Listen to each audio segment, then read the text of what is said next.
j'en appelle à la conscience patriotique des hommes politiques congolais de tous bords. Et je m'adresse d'abord et avant tout à Martin Fayulu, en qui le peuple congolais a placé le 30 décembre 2018 toute sa confiance pour qu'il l'aide à sortir du bourbier de l'occupation étrangère et de la prédation. Je lui demande de dépasser le simple stade de la réclamation stérile des vérités des urnes auprès de ceux-là même qui sont les principaux auteurs de la fraude électorale de décembre 2018. Je l'invite à mobiliser plutôt définitivement le peuple congolais autour des vrais enjeux qui menacent son existence en tant que nation et de la mener à se dresser contre toutes les forces occultes qui menacent aujourd'hui dangereusement l'avenir du Congo. Je m'adresse à toutes les églises confessionnelles de la RDC ainsi qu'aux églises évangéliques et pentecôtistes. Je les invite à mobiliser la conscience de leurs fidèles en tant que croyants et citoyens congolais afin qu'ils se dressent courageusement contre les forces du mal qui entravent les valeurs spirituelles d'amour, de vérité, de justice, d'intégrité et du respect de la vie humaine et des biens d'autrui. Je m'adresse surtout à la jeunesse congolaise, à venir de demain, et je l'invite à prendre dès aujourd'hui ses pleines responsabilités devant l'histoire pour pallier à la défaillance des hommes politiques qui ont démissionné de leurs responsabilités devant la nation congolaise. Je l'invite à se débarrasser de toutes les formes de complexes et de peur et à prendre le flambeau en vue d'en rallumer le feu qui s'éteint.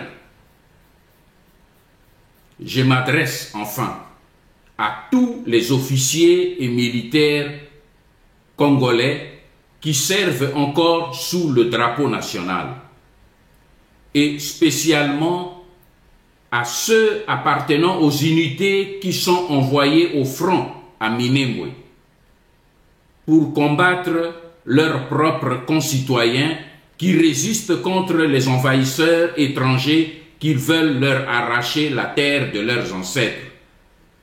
Je leur rappelle que le règlement militaire leur demande de ne pas obéir aux ordres iniques. Et je leur rappelle le principe militaire qui dit « discipline ezali boumbu te ». Entendez, la discipline ne veut pas dire servitude. Je leur demande donc de ne pas verser le sang de leurs frères congolais qui se battent pour défendre la terre de leurs ancêtres.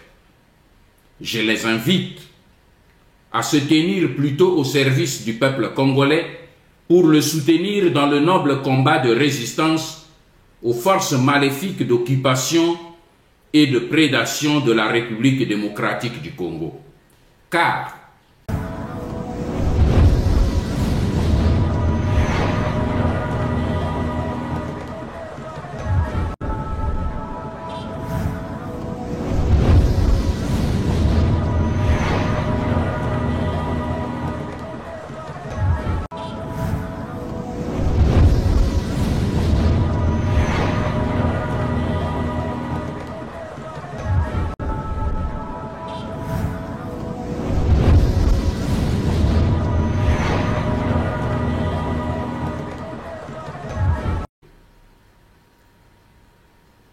la crise congolaise prend un tournant décisif.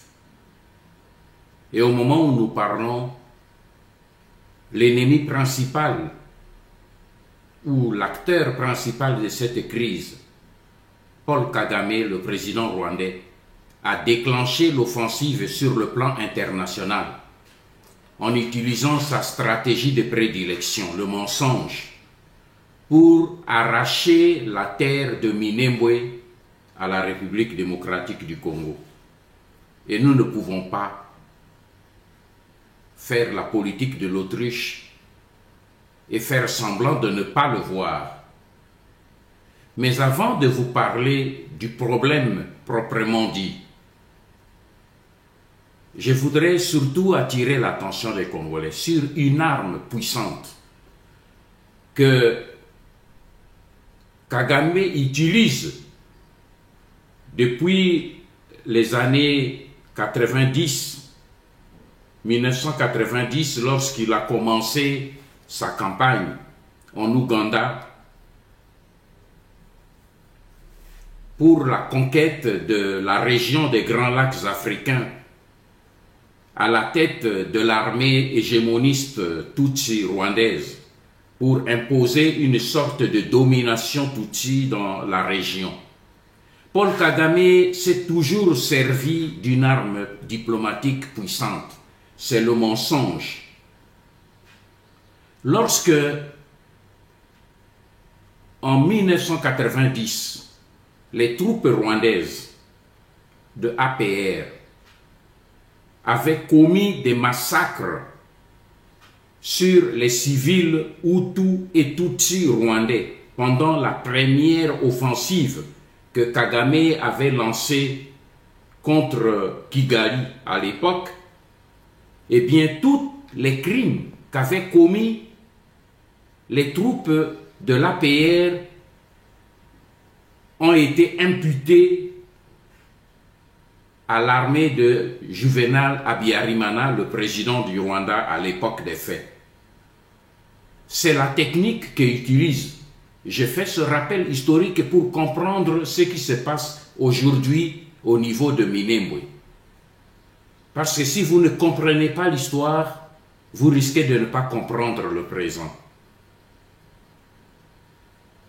En 1994, Kagame va recourir à la même méthode. Il avait planifié minutieusement, avec l'aide des pays occidentaux, de certains pays occidentaux, la guerre civile à Kigali, pour saboter le processus de paix d'Arusha en Tanzanie. Processus qui organisait les élections démocratiques. Et Kagame et ses alliés occidentaux qui le soutenaient savaient très bien qu'il ne pouvait pas gagner les élections avec son mouvement mono-ethnique Tutsi, parce que cette armée ne représentait que 20% de la population rwandaise, alors que 80% de la population rwandaise est Hutu. Et lorsque Paul Kagame planifia l'assassinat du président Habyarimana avec l'intention avérée de déclencher le génocide des Tutsis, il avait aussi organisé une forte campagne, toujours avec l'appui de ses alliés occidentaux, une campagne médiatique pour faire porter aux seuls extrémistes Hutus la responsabilité de ce génocide de près de 900 000 Tutsis et Hutus rwandais. Il a fait croire au monde entier que seuls les Hutus avaient assassiné des Tutsis. Aujourd'hui, ce plus grand tissu de mensonges de l'histoire du monde et de l'Afrique est heureusement en train d'être désintégré grâce aux témoignages des anciens complices et proches de Paul Kagame. Mais sa stratégie de faire porter ses crimes à ses victimes par le mensonge ne s'arrêta pas là. Parce qu'en 1996, lorsqu'il a voulu agresser le Zaïre pour occuper la riche région du Kivu, avec la perspective de l'annexer au Rwanda, Paul Kagame s'est servi des deux mensonges comme prétexte. Il a d'abord catégoriquement refusé le retour des réfugiés civils rwandais dans leur pays et quelques temps après, il a prétendu que ces mêmes réfugiés menaçaient de retourner au Rwanda pour poursuivre le crime de génocide contre les Tutsis. Il a ensuite instrumentalisé les tensions sociales qu'il avait planifiées au sein de la communauté rwandaise réfugiés au Zaïre depuis des années et qui se sont baptisés du nom de Banyamulenge. Vous vous souviendrez qu'après cette guerre d'invasion, chaque fois que Paul Kagame a voulu déstabiliser la RDC, il a toujours recouru au mensonge en envoyant les troupes rwandaises sur le territoire congolais, mais en leur donnant faussement l'identité congolaise et partant l'étiquette d'une rébellion pour faire porter la responsabilité des crimes qu'ils vont commettre au peuple congolais qu'on qualifie faussement de rebelles alors qu'il s'agit des militaires rwandais. Ce qui est évidemment préjudiciable pour les Congolais. C'est ainsi que la deuxième guerre d'invasion, rappelez-vous de cela, a été baptisée de la rébellion du RCD Goma, alors qu'il s'agissait des troupes rwandaises. Et la troisième guerre d'agression a été baptisée de rébellion du CNDP, de Kundabatware, alors qu'il s'agissait des attaques des Rwandais. Et enfin, il y a eu la quatrième guerre, celle des troupes rwandaises baptisées de M23 que vous connaissez tous. Et en plus de ces agressions rwandaises camouflées en rébellion, Paul Kagame se sert depuis des années des réfugiés hutus rwandais des FDLR pour créer des tensions et justifier la présence des troupes rwandaises en RDC. Mais tout le monde sait qu'après 26 ans d'exil en RDC, ceux qui composent aujourd'hui cette milice rwandaise ne sont plus les anciens militaires de Habyarimana, dont la majorité a disparu et d'autres en retraite. Les FDLR aujourd'hui sont composés en majorité des jeunes Hutus rwandais recrutés et formatés par Paul Kagame et instrumentalisés par lui. Comme on le voit, la stratégie essentielle de Paul Kagame et du lobby expansionniste Tutsi repose essentiellement sur le mensonge. Et c'est de là que je vais vous parler aujourd'hui. La technique consiste à transformer les victimes en coupables par la magie du mensonge soutenue depuis 1990 jusqu'à ce jour par des lobbies politico-mafieux opérant à partir des États-Unis d'Amérique et utilisant des puissants médias internationaux. Et aujourd'hui, pour accélérer le processus d'occupation de Minembwe, Kagame vient de lancer la campagne en faveur des Banyamulenge en Arizona aux États-Unis d'Amérique. Voilà pourquoi j'ai décidé de m'adresser à l'opinion nationale congolaise et internationale pour dénoncer avec colère la campagne mensongère que Paul Kagame et le lobby expansionniste Tutsi viennent de déclencher aux États-Unis d'Amérique pour accuser le peuple congolais du prétendu massacre des Banyamulenge dans la guerre que eux, les Congolais, nous mènent, les Rwandais nous mènent à Minembwe. Et ça, c'est du cynisme à l'état pur. En effet, le mercredi 10 juillet 2019. La communauté rwandaise autoproclamée Congolais Banyamulenge, habitant Phoenix en Arizona aux États-Unis d'Amérique, a organisé une manifestation populaire sous l'égide d'un sénateur américain de l'Arizona, Tony Navarrete, représentant le district 30. Le but de la manifestation était de permettre aux ressortissants Tutsi rwandais qui se présentaient comme des Congolais d'alerter le public américain sur les prétendus massacres des Banyamulenge et sur la chasse, leur chasse par les ethnies congolaises.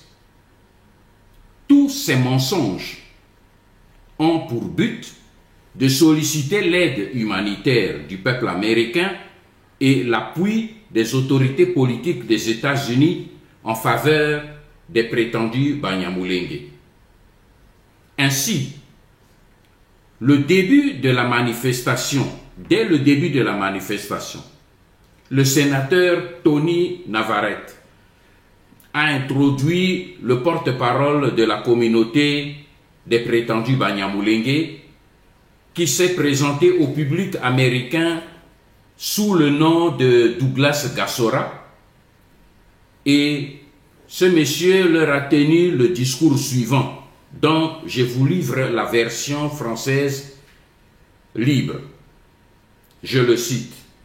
Voici la déclaration.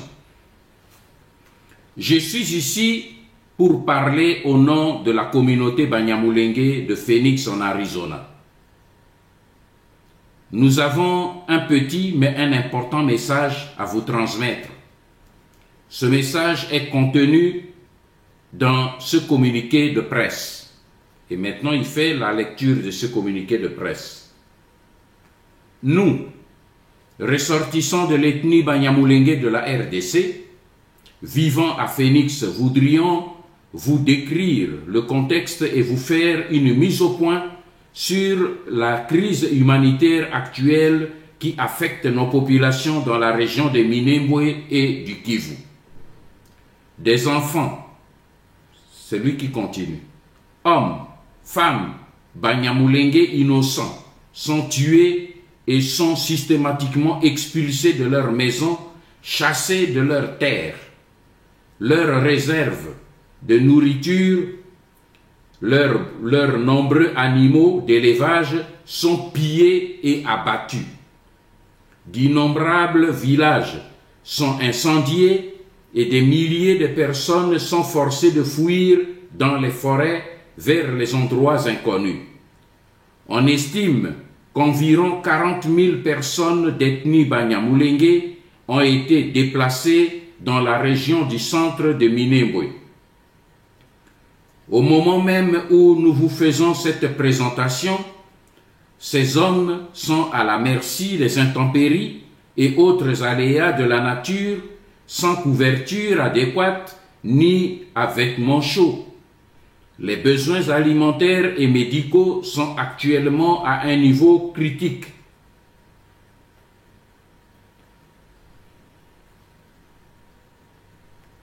Nous sommes donc ici aujourd'hui pour demander d'abord de l'aide humanitaire à la communauté internationale.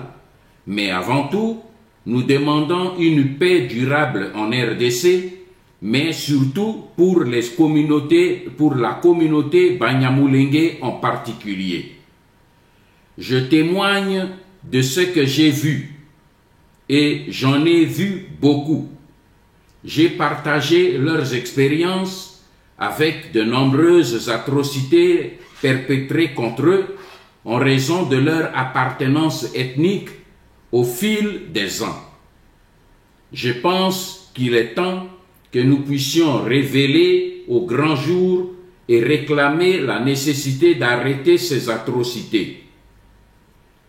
Nous demandons que justice soit établie pour punir les responsables de toutes ces atrocités commises contre les Banyamulenge et d'autres communautés dans la région du Congo. nous tenons à souligner que nous nous félicitons de la déclaration de notre nouveau président, Félix Tshisekedi, qui a été faite le 30 juin dans la région de l'Ituri. Il a déclaré qu'il est déterminé à mettre fin au conflit armé au Congo et dans la région de Minembwe en particulier. Mais nous souhaitons également saluer la déclaration faite par le commandant de l'armée de la RDC, le général Gabriel Amis Tangofor, en juillet 2009, notamment lors de sa visite à Minembwe. Il s'était également engagé à mettre fin à la violence contre les civils et à installer une paix durable dans cette région du Congo. Nous demandons donc une fois de plus à la communauté internationale de faire pression sur le gouvernement congolais pour qu'il tienne ses promesses et pour que la paix soit obtenue dans l'ensemble de la RDC, dans la région du Kivu en général et dans le Sud Kivu en particulier, et plus précisément pour les Banyamulenge à cause des atrocités qu'ils subissent. Avant de terminer, nous aimerions saisir cette occasion pour remercier tous ceux qui nous ont aidés à organiser cet événement. Tout d'abord, nous voudrions remercier toute la communauté Banyamulenge vivant en Arizona et dans la région de Phoenix d'être venus et d'être la voix des sans-voix du Congo.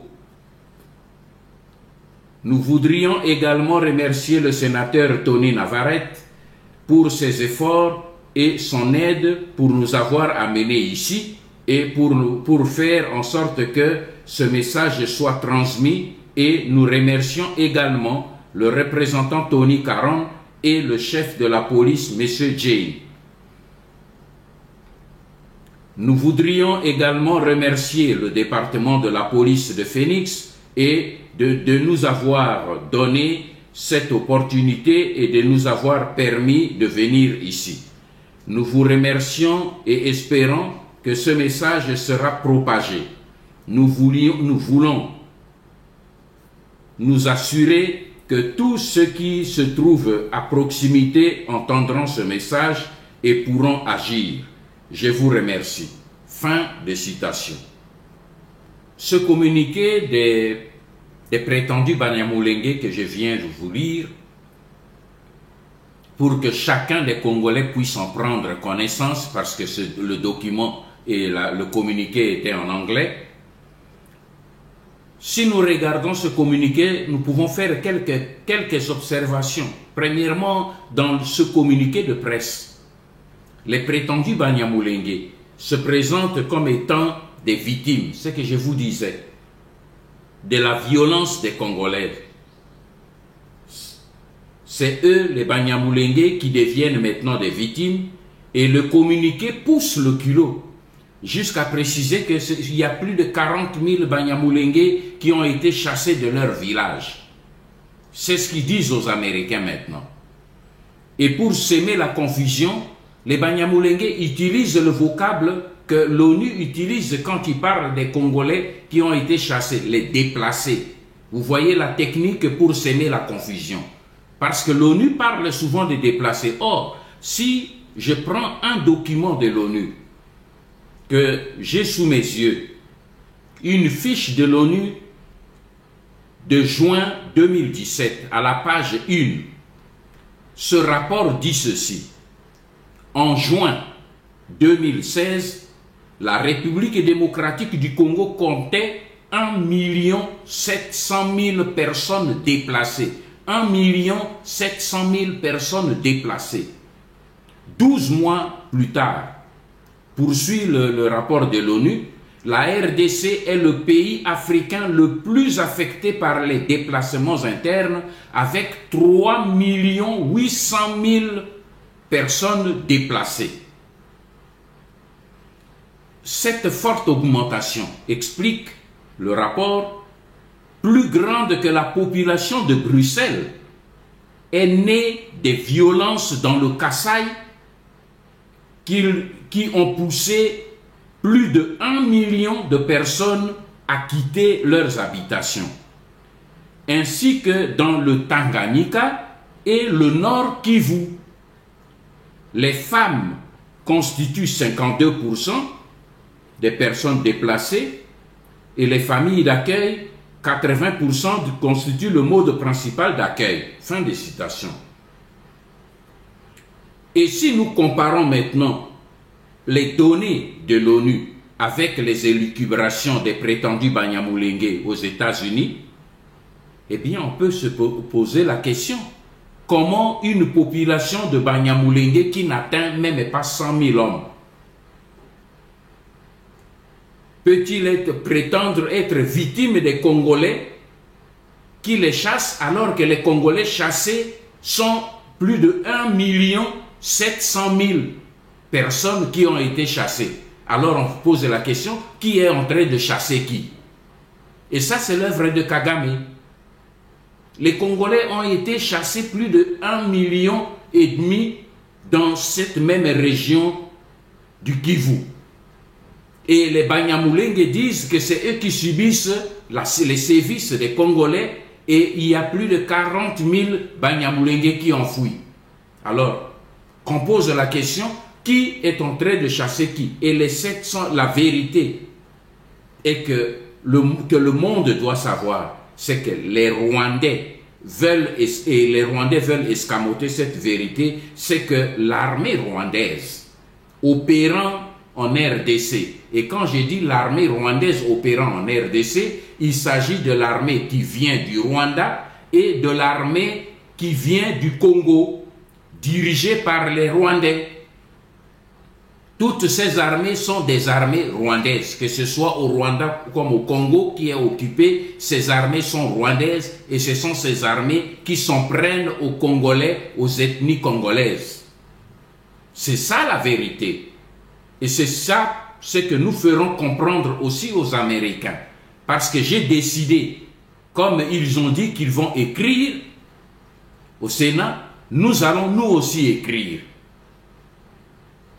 Comment une population de Banyamulenge qui est seulement dans le Kivu peut se prétendre des exactions qui sont commises au Katanga et dans les Kasaï, alors qu'ils sont à Minembwe? Et Douglas Gassora prétend, le porte-parole qui a lu le communiqué, prétend que lui, il a vécu et partagé les souffrances des frères Banyamulenge en RDC. C'est bien. Mais est-ce qu'il peut nous dire avec quel passeport il a quitté le RDC pour arriver aux États-Unis? Et qui lui a donné ce passeport? Alors qu'il y a des millions de Congolais déplacés qui ont fui. Ils n'ont pas de passeport pour arriver aux États-Unis. Mais lui, il a fui quand? Il a eu son passeport quand? Il l'a eu comment? Et il a quitté le pays comment? Qui sont favorisés en RDC? Les Congolais autochtones ou les soi-disant Banyamulenge? Ce sont autant de questions que nous allons soulever.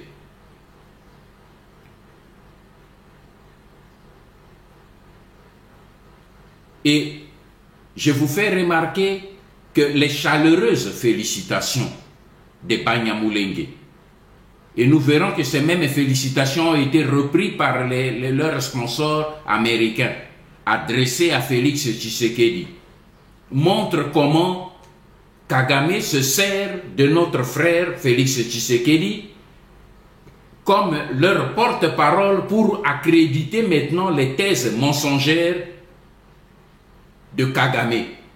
Et c'est pour cette raison que nous allons relever ce danger aussi, qui montre que Félix Tshisekedi est devenu pratiquement l'agent de propagande de Paul Kagame dans la diplomatie internationale pour diffuser ses mensonges contre le peuple congolais et la nation congolaise. Et cela de la bouche d'un chef d'État congolais, c'est une trahison.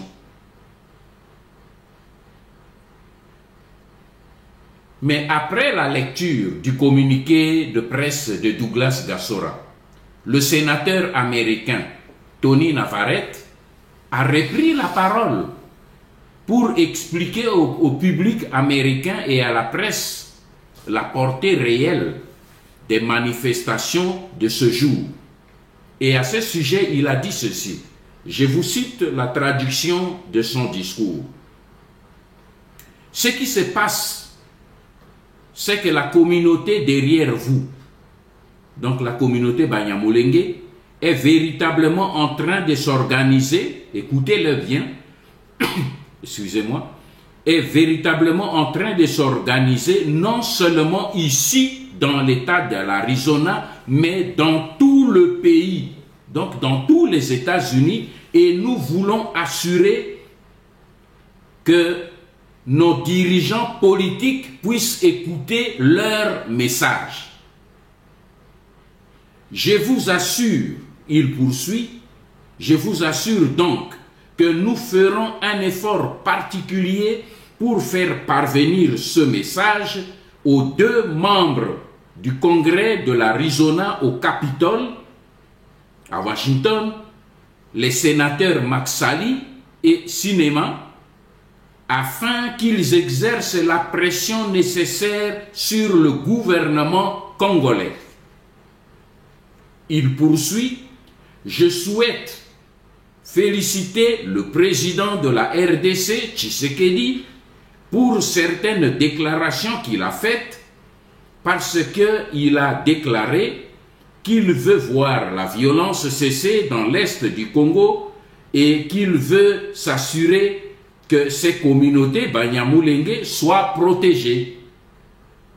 Mais nous voulons nous assurer que ce ne sont pas que des mots, mais qu'il y aura véritablement des actions de justice pour des milliers de vies qui ont été détruites simplement à cause de l'intolérance et de la discrimination, à cause du refus de considérer quelqu'un d'autre comme un être humain.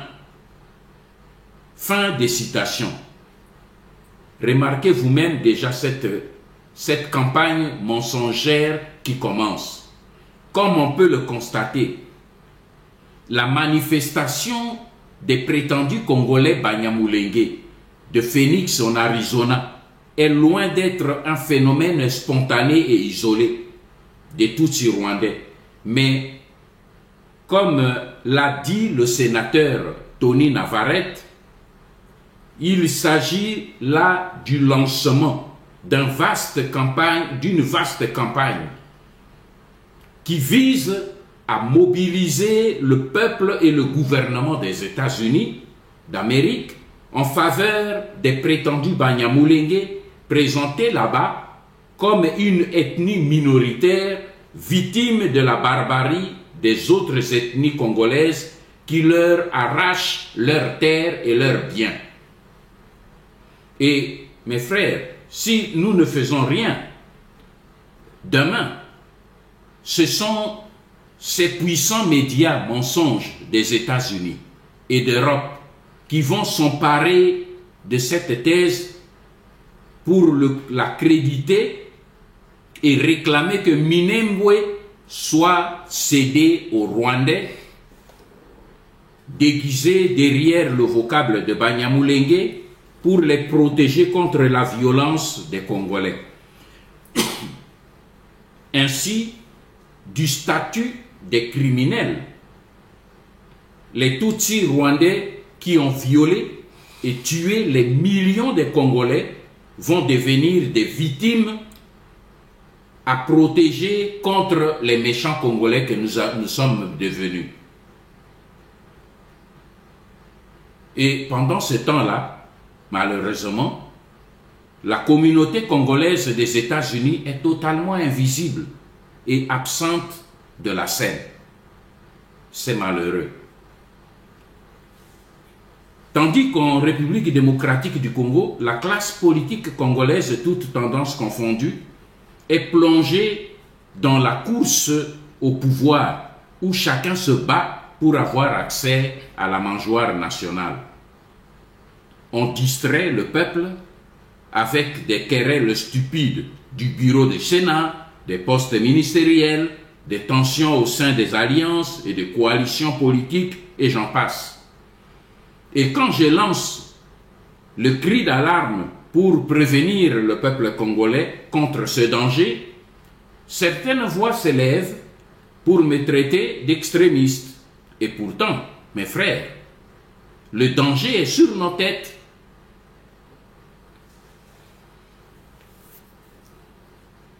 Et c'est pour cette raison que cette situation rocambolesque devient plus dangereuse.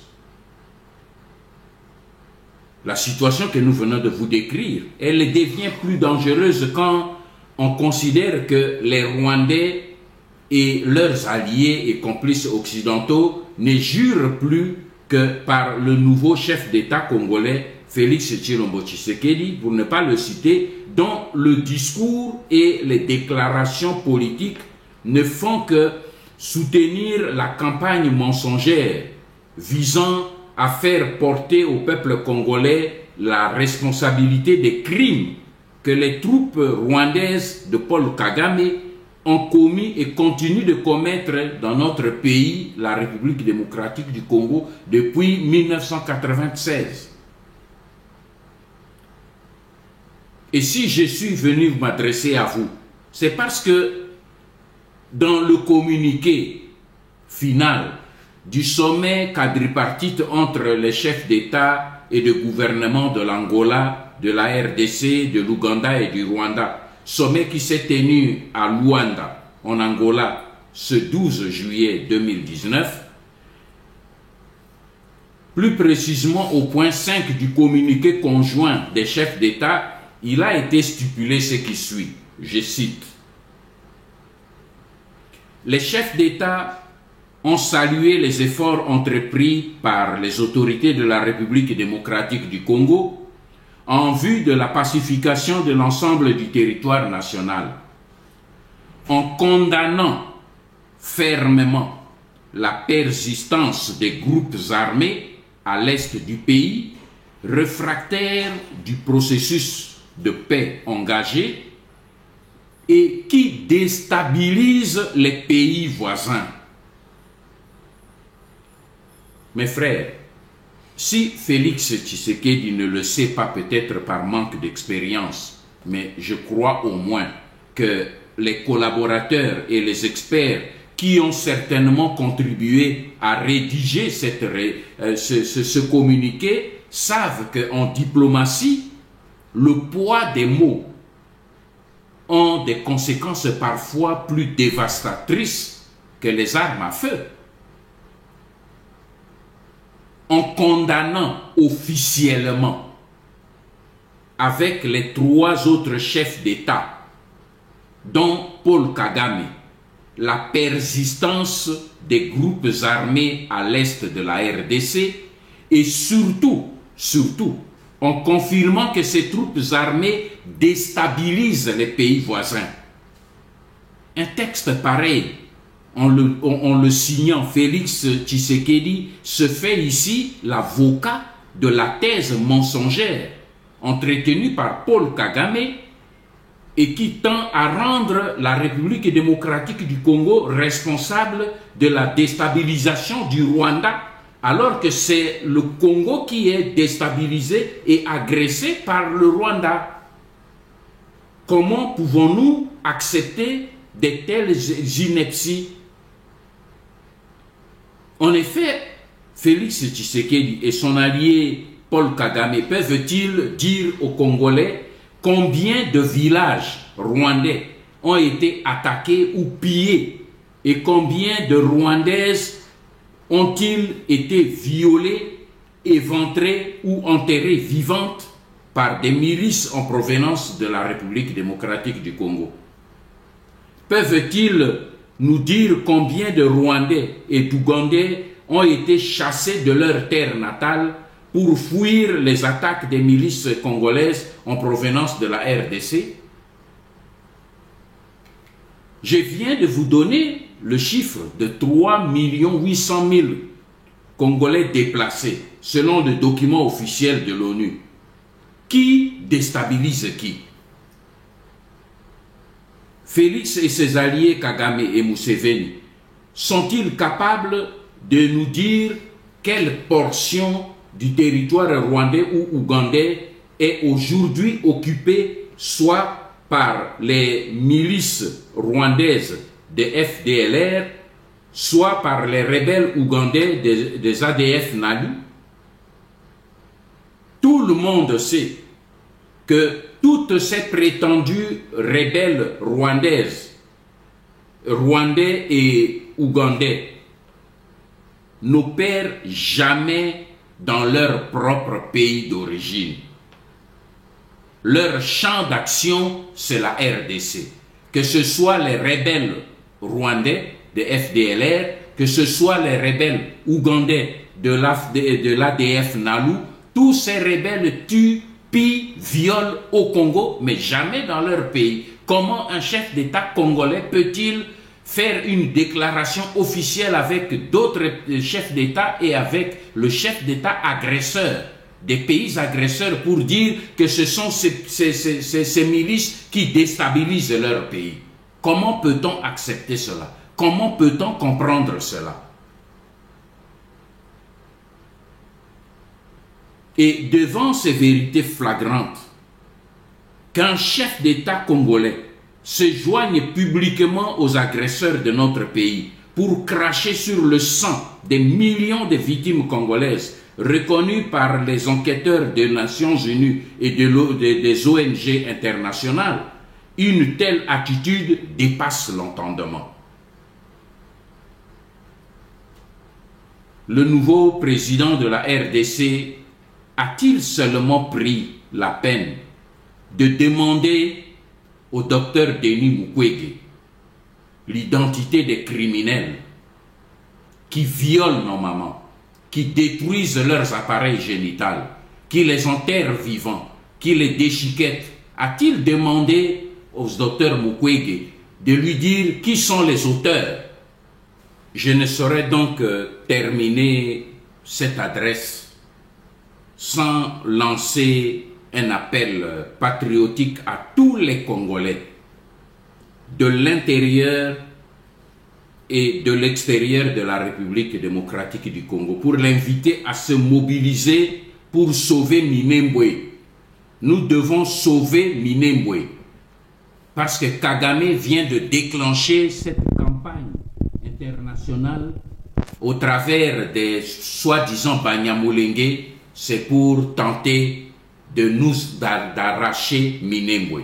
Car toute l'agitation politique que fait actuellement Paul Kagame avec l'aide diplomatique de Félix Tshisekedi ne vise qu'à détourner l'attention des Congolais et de l'opinion internationale sur la grande offensive militaire qu'il vient de lancer à Minembwe, à l'est de la République démocratique du Congo, pour briser la résistance patriotique des populations congolaises autochtones, des Babembe, Banindu, Bafulero, Barega et autres. Et au moment où je vous parle, plusieurs bataillons de l'armée Tutsi rwandaise se sont déployés dans les hauteurs du plateau d'Itombwe, Fizi et Uvira. À Bunyakiri et Kasha, des nouveaux villages sont créés. Ils sont habités par des nouvelles populations rwandaises qui sont protégées par des policiers rwandais.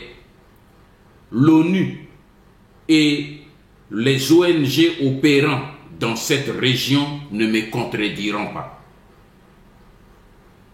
Et comme il l'avait fait en 1998, Azarias Ruberwa vient de monter une fois de plus, avec l'aide de Paul Kagame et le lobby Tutsi, une nouvelle milice Tutsi rwandaise qui combat à Minembwe sous le vocable d'une nouvelle rébellion dénommé Ngomino.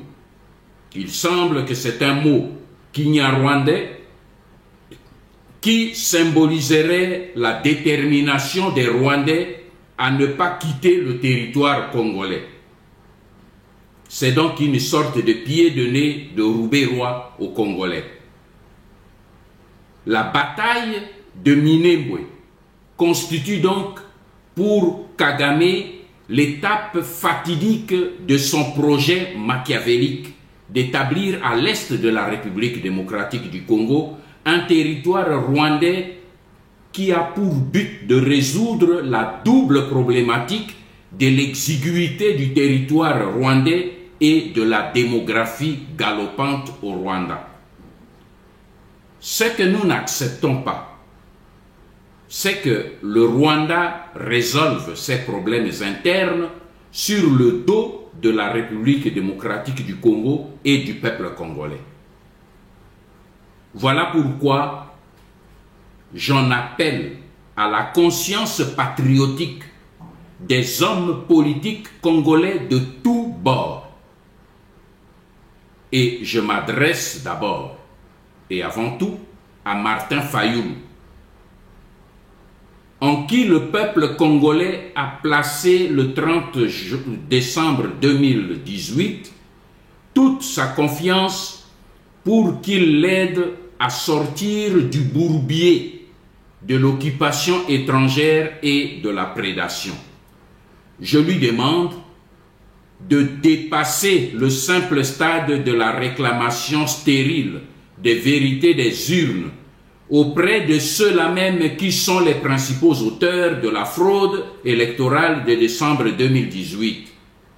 Je l'invite à mobiliser plutôt définitivement le peuple congolais autour des vrais enjeux qui menacent son existence en tant que nation et de la mener à se dresser contre toutes les forces occultes qui menacent aujourd'hui dangereusement l'avenir du Congo.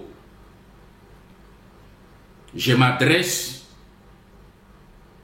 à toutes les églises confessionnelles de la RDC ainsi qu'aux églises évangéliques et pentecôtistes. Je les invite à mobiliser la conscience de leurs fidèles en tant que croyants et citoyens congolais afin qu'ils se dressent courageusement contre les forces du mal qui entravent les valeurs spirituelles d'amour, de vérité, de justice, d'intégrité et du respect de la vie humaine et des biens d'autrui. Je m'adresse surtout à la jeunesse congolaise, à venir de demain, et je l'invite à prendre dès aujourd'hui ses pleines responsabilités devant l'histoire pour pallier à la défaillance des hommes politiques qui ont démissionné de leurs responsabilités devant la nation congolaise. Je l'invite à se débarrasser de toutes les formes de complexes et de peur et à prendre le flambeau en vue d'en rallumer le feu qui s'éteint. Je m'adresse enfin à tous les officiers et militaires congolais qui servent encore sous le drapeau national et spécialement à ceux appartenant aux unités qui sont envoyées au front à Minembwe pour combattre leurs propres concitoyens qui résistent contre les envahisseurs étrangers qui veulent leur arracher la terre de leurs ancêtres. Je leur rappelle que le règlement militaire leur demande de ne pas obéir aux ordres iniques. Et je leur rappelle le principe militaire qui dit « discipline ezali boumboute ». Entendez, la discipline ne veut pas dire servitude. Je leur demande donc de ne pas verser le sang de leurs frères congolais qui se battent pour défendre la terre de leurs ancêtres. Je les invite à se tenir plutôt au service du peuple congolais pour le soutenir dans le noble combat de résistance aux forces maléfiques d'occupation et de prédation de la République démocratique du Congo. Car cette tâche-là est congolaise. Et si nous ne le faisons pas, mes frères, par nous-mêmes, personne ne le fera à notre place. Que Dieu bénisse la République démocratique.